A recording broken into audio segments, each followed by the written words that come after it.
नमस्कार, आप देख रहे हैं न्यूज 24। आपके साथ मैं हूं रवि ठाकुर। हरियाणा से लेकर महाराष्ट्र तक सियासत अपने उफान पर है। हरियाणा में जहां आने वाले 5 अक्टूबर को वोटिंग होनी है, वहीं महाराष्ट्र में भी नवंबर में चुनाव होने। दोनों राज्यों में तमाम सियासी दल अपनी अपनी पूरी ताकत झोंक रहे हैं। बीजेपी जहां दोनों राज्यों में अपनी सत्ता बरकरार रखने की कोशिश में है, तो वहीं कांग्रेस खुद को सत्ता में वापस लाने की कवायद में जुटी है। लेकिन इस बीच दोनों राज्यों में उठी एक मांग से कांग्रेस आने वाले दिनों में मुश्किल में पड़ सकती है। दरअसल हरियाणा से लेकर महाराष्ट्र तक महिला मुख्यमंत्री की मांग शुरू हो गई है। आखिर इस मांग के पीछे की क्या वजह है और कैसे इसके इर्द गिर्द दोनों राज्यों में सियासत अब घूमी, जिससे इन राज्यों से बीजेपी की हुकूमत खत्म कर खुद को सत्ता पर काबिज करा सके। संविधान हो या कास्ट सेंसर या फिर हो आधी आबादी, कांग्रेस का हर मुद्दे पर खास फोकस है, जिसकी अगुवाई खुद लोकसभा में नेता प्रतिपक्ष राहुल गांधी कर रहे हैं। हिंदुस्तान में आइडियोलॉजिकल लड़ाई चल रही है, विचारधारा का युद्ध चल रहा है। और एक तरफ कांग्रेस पार्टी और ये सब महापुरुष, और दूसरी तरफ बीजेपी। हम सोशल प्रोग्रेस चाहते हैं, हम सबको जोड़कर एक साथ आगे ले जाना चाहते हैं, और वो चाहते हैं कि चुने हुए लोगों को हिंदुस्तान का पूरा फायदा मिले, दलित दलित रहे, पिछड़े लोग पिछड़े रहें, आदिवासी आदिवासी रहें, और जो जात का ढांचा है वो वैसा का वैसा रहे।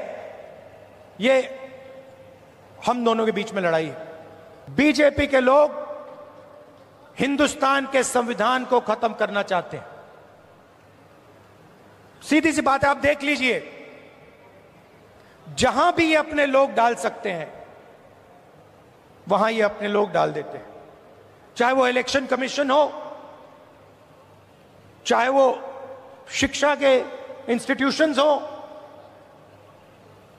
लीगल सिस्टम हो, ब्यूरोक्रेसी हो, ये मेरिट नहीं देखते हैं। आज हिंदुस्तान में इनकी आंखों में एक ही तरीका का मेरिट है।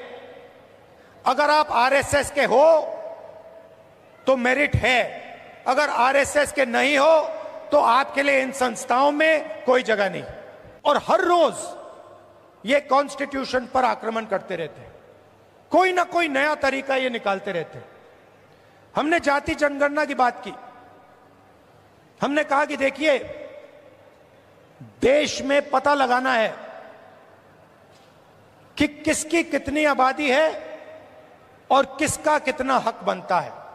ये पता लगाना है, अलग अलग वर्ग के लोग हैं, ये कितने हैं, इनकी आबादी कितनी है और इनका हक क्या है और कौन सी संस्थाओं में इनके लोग हैं। एक प्रकार से हम स्नैपशॉट लेना चाहते हैं कि हिंदुस्तान में आज क्या हालात हैं। बीजेपी के लोग एकदम कहते हैं नहीं। यानी राहुल गांधी हर जाति और हर वर्ग को पॉलिसी मेकिंग में हक देना चाहते हैं। ऐसे में अगर हरियाणा से लेकर महाराष्ट्र तक आने वाले दिनों में कांग्रेस के पास सत्ता की चाबी आती है, तो फिर उनके लिए एक नई चुनौती उभर कर सामने आ सकती है, और वो है किसी महिला के हाथों में प्रदेश की कमान सौंपना, यानी प्रदेश के मुख्यमंत्री किसी महिला को बनाना। ऐसा इसलिए क्योंकि हरियाणा के बाद अब महाराष्ट्र में भी महिला मुख्यमंत्री की मांग उठने लगी।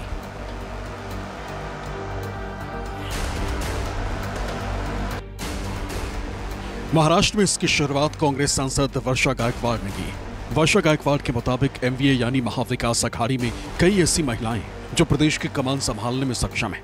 ऐसे में प्रगतिशील महाराष्ट्र में इस बार किसी महिला को मुख्यमंत्री बनने का मौका मिलना चाहिए।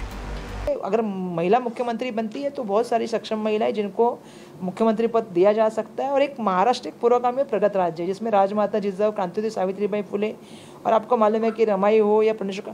और सबसे बड़ी महाराष्ट्र में यह है कि समाज सुधारक और महाराष्ट्र में महात्मा की परंपरा सबसे ज़्यादा महाराष्ट्र में है। तो महाराष्ट्र अगर कुछ करता है जिसमें 50% की आबादी है, मुझे तो कहना है कि अभी चुन के लाने को महिलाओं के लिए भी ज़्यादा सीटें देनी भी चाहिए, क्योंकि हमने देखा है कि 288 में 10 महिलाएं, 288 में 12 महिलाएं, 288 में अभी 20 के ऊपर जाके महिलाएं आई हैं। तो उनको ज़्यादा प्रतिनिधित्व देना चाहिए, वो लड़ सकती है, अपनी बात रख सकती है, सक्षमता से काम कर सकती है, तो उसमें कोई दो राय नहीं। मुझे कल भी कोई पूछेगा कि तो एज अ महिला लोक प्रतिनिधि मैं बोलूँगी, एज अ कार्यकर्ता मैं बोलूँगी अगर महिला मुख्यमंत्री बनती है तो मुझे इसमें खुशी है।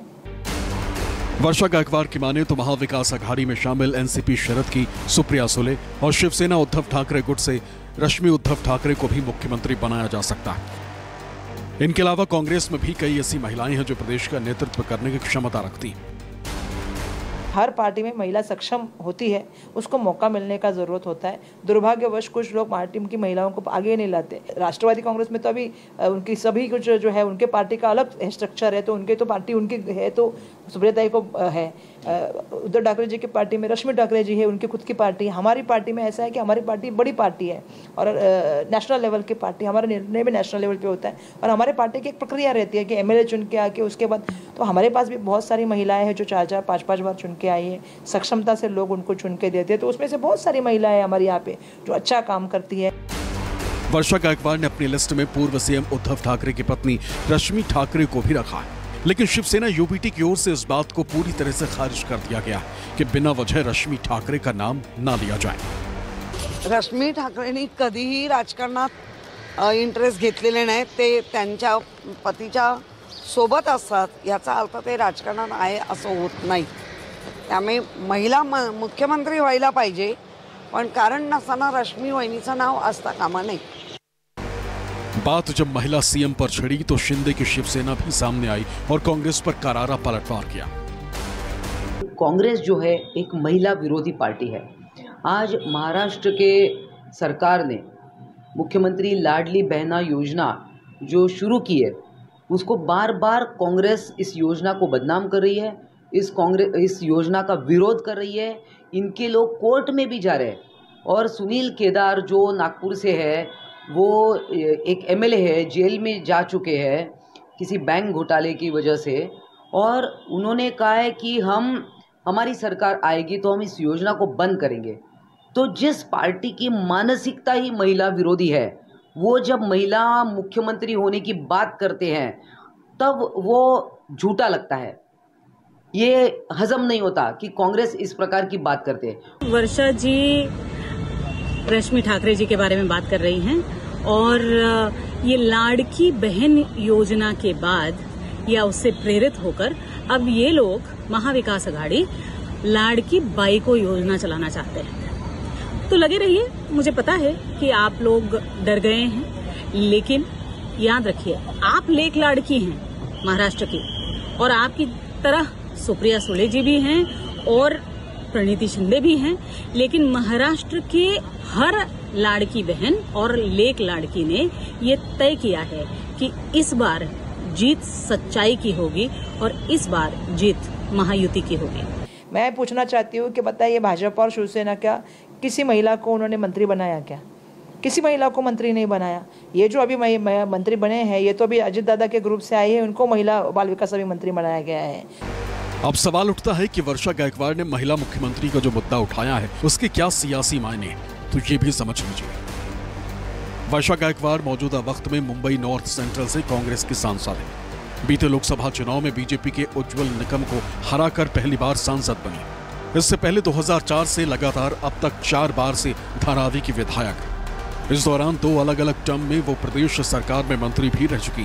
पहले 2009 में कांग्रेस एनसीपी सरकार में और फिर 2019 में महाविकास अघाड़ी एनडीए की उद्धव सरकार में अलग अलग मंत्रालयों की जिम्मा संभाल चुकी। सबसे खास बात यह है कि वर्षा गायकवाड़ महाराष्ट्र में कांग्रेस की बड़ी दलित चेहरा।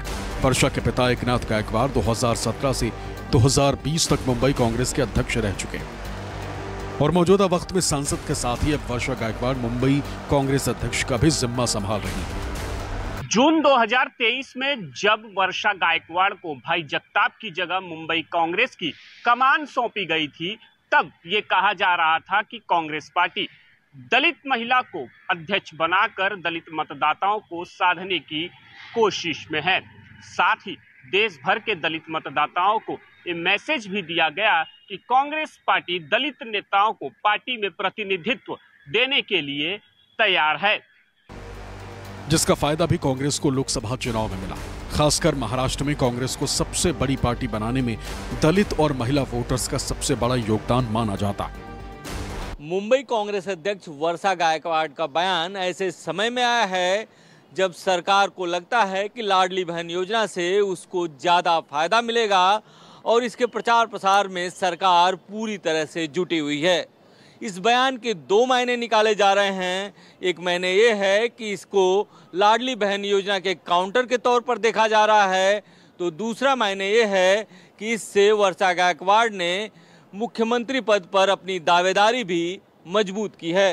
कांग्रेस की जो अंदरूनी राजनीति है, जिसमें नाना पटोले जी और बाला साहेब थोरात ये दोनों नाम आए हैं, उन दोनों नामों के बजाय किसी महिला का नाम सामने आना चाहिए, ऐसा विचार भी वर्षा गायकवाड़ जी ने इस माध्यम से रखा है।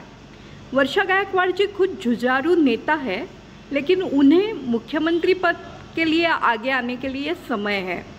मुंबई जहां का वो प्रतिनिधित्व करती है, वहां पे बीजेपी और शिंदे गुट का प्रदर्शन भी अच्छा रहेगा। उन्होंने बात करने के लिए बात चलाई है और महिलाएं आकृष्ट हो कांग्रेस की तरफ, जो कि लाड़की बहन योजना की लाभार्थी है, ये भी उसमें विचार हो सकता है। महाराष्ट्र में महिलाओं के प्रतिनिधित्व की बात करें तो बीते लोकसभा चुनाव में प्रमुख राजनीतिक दलों ने कुल 17 महिला उम्मीदवारों को मैदान में उतारा था, जिसमें सबसे ज्यादा 6 बीजेपी की ओर से कैंडिडेट थी। लेकिन कुल 17 में से 7 महिला उम्मीदवार ही जीतकर संसद पहुंच सके, जिनमें से 4 अकेले कांग्रेस की थी, जबकि 2 बीजेपी और एनसीपी शरद से एकमात्र सुप्रिया सुले महिला सांसद बनी। वहीं इससे पहले 2019 में हुए विधानसभा चुनाव में कुल 23 महिला नेता विधायक बनकर विधानसभा पहुंची थी। ऐसे में महाराष्ट्र में महिला सीएम की मांग उठना जाहिर तौर पर आने वाले दिनों में चुनाव बाद कांग्रेस और राहुल गांधी के लिए चुनौती बढ़ सकती है। हालांकि यह हाल सिर्फ महाराष्ट्र में ही नहीं बल्कि हरियाणा में भी है। यहां कांग्रेस के पूर्व प्रदेश अध्यक्ष और सिरसा से पार्टी की मौजूदा सांसद कुमारी शैलजा भी सीएम पद पर अपनी दावेदारी पेश कर चुकी।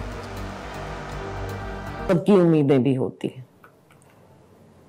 चाहे व्यक्तिगत रूप से हो चाहे समुदाय के रूप से हो, होता है। और इसमें भी कोई दो राय नहीं कि एससी में, अनुसूचित जातियों ने बहुत मेजॉरिटी में कांग्रेस को वोट दिया है, वैसे भी बैकबोन रही है कांग्रेस पार्टी की, तो उम्मीदें होती हैं। और अगर और लोग अपने आप को या कोई समुदाय या कोई भी मुख्यमंत्री के रूप में प्रोजेक्ट करते हैं या उम्मीद करते हैं, तो आज के दिन जागरूकता बहुत बढ़ चुकी है, तो फिर ऐसी समुदाय क्यों नहीं। कुमारी शैलजा का यह बयान हरियाणा में कांग्रेस और राहुल गांधी के लिए मुश्किलें खड़ी कर सकता है, क्योंकि पूर्व सीएम भूपेंद्र सिंह हुड्डा पहले से ही सीएम पद की रेस में खुद को सबसे ऊपर रख चुके हैं। दरअसल कुमारी शैलजा दलित बिरादरी से ताल्लुक रखती। हरियाणा में दलितों की आबादी तकरीबन 20% है। ऐसे में चुनाव जीतने के बाद अगर सीएम बनाने की बारी आती है तो स्वाभाविक तौर पर कांग्रेस और राहुल गांधी पर दलित और महिला चेहरे को आगे करने का दबाव बढ़ेगा। कुमारी शैलजा दावा कर रही हैं, वो कह रही हैं कि मुख्यमंत्री बन भी सकती हैं और पार्टी आला कमान के सामने उन्होंने अपनी नाराजगी भी कहीं ना कहीं जाहिर करी थी। लेकिन माहौल जिस तरीके से हरियाणा में बन रहा है, वो ऐसा लग रहा है कि भूपेंद्र हुड्डा कहीं ना कहीं पूरी कांग्रेस को लीड कर रहे हैं। और अगर इस दावे की भी बात करें तो कहीं ना कहीं एक स्ट्रेटेजी भी हो सकती है, क्योंकि अगर कुमारी शैलजा ये नहीं कहेंगी कि वो मुख्यमंत्री नहीं बन सकती हैं, तो दलित समाज का वोटर उनके साथ क्यों लगेगा। दूसरी तरफ जाट बहुत बड़ी तादाद में मतदाता है हरियाणा के अंदर और उनको रिझाने के लिए भूपेंद्र हुड्डा लगे हुए हैं। तो फिलहाल के समीकरण ऐसे बन रहे हैं कि कुमारी शैलजा का दावा जरूर है, लेकिन इस दावे की हकीकत यह है कि भूपेंद्र हुड्डा इस रेस में कहीं ना कहीं बहुत आगे चल रहे हैं। अगर इतिहास की बात करें तो महाराष्ट्र और हरियाणा दोनों ही देश के ऐसे राज्य हैं जहां अब तक कोई महिला मुख्यमंत्री नहीं बनी। इसके अलावा झारखंड, उत्तराखंड, आंध्र प्रदेश, तेलंगाना, छत्तीसगढ़, हिमाचल प्रदेश, कर्नाटक, अरुणाचल प्रदेश, सिक्किम, नागालैंड, त्रिपुरा और केरल में भी अब तक किसी महिला के हाथ में सत्ता की कमान नहीं आई, जबकि देश के बाकी के अलग अलग राज्यों में अब तक 17 महिला मुख्यमंत्री बन चुकी। मौजूदा वक्त में पश्चिम बंगाल में ममता बनर्जी और दिल्ली में आतिशी कमान संभाल रही। इससे पहले दिल्ली में ही दिवंगत सुषमा स्वराज और शीला दीक्षित मुख्यमंत्री रह चुकी। वहीं यूपी में सुचेता कृपलानी और मायावती, तमिलनाडु में वीएन जानकी और जयललिता, बिहार में राबड़ी देवी, मध्य प्रदेश में उमा भारती, राजस्थान में वसुंधरा राजे, गुजरात में आनंदीबेन पटेल और जम्मू कश्मीर में महबूबा मुफ्ती चर्चित सीएम रह चुकी। बहरहाल ऐसे में देखना दिलचस्प होगा कि चुनाव बाद हरियाणा और महाराष्ट्र में सत्ता का क्या समीकरण बनता है और महिला सीएम की लिस्ट में किसी और महिला नेता का नाम जुड़ता है या फिर ये लिस्ट ऐसे ही बरकरार रहती है। Bureau report, news 24।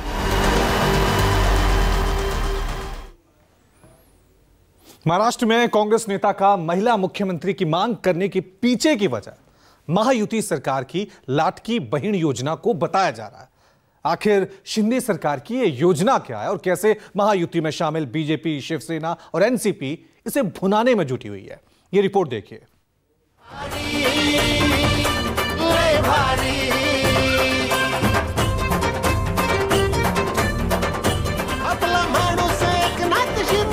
एक बार कमिटमेंट करने के बाद फिर खुद की भी मैं सुनता नहीं, असं हे आपलं सरकार, अशी महायुती।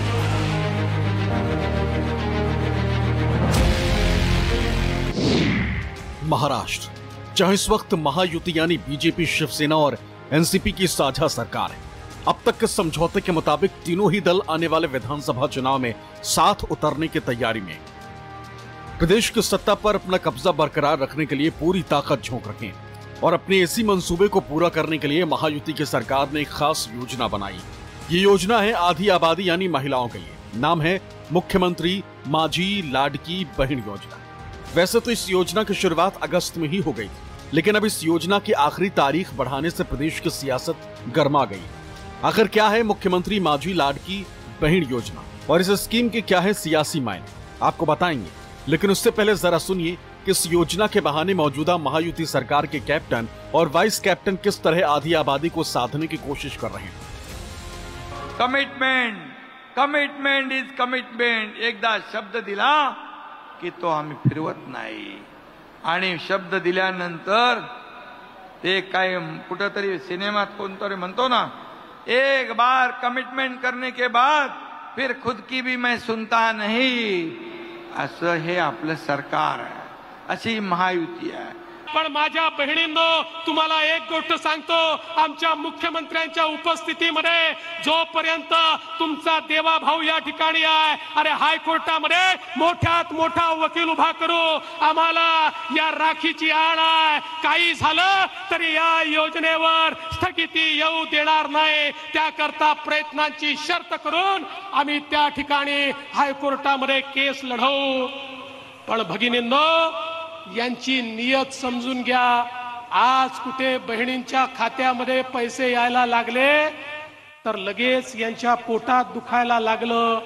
पहिल्यांदा हे मुंबईच्या न्यायालयात गेले, मुंबईमध्ये न्यायालयाने त्यांची पिटिशन एंटरटेन केली नाही, आता नागपूरच्या न्यायालयामध्ये गेले। यांची नियत काय आहे हे आपण सगळ्यांनी समजून घेतलं पाहिजे।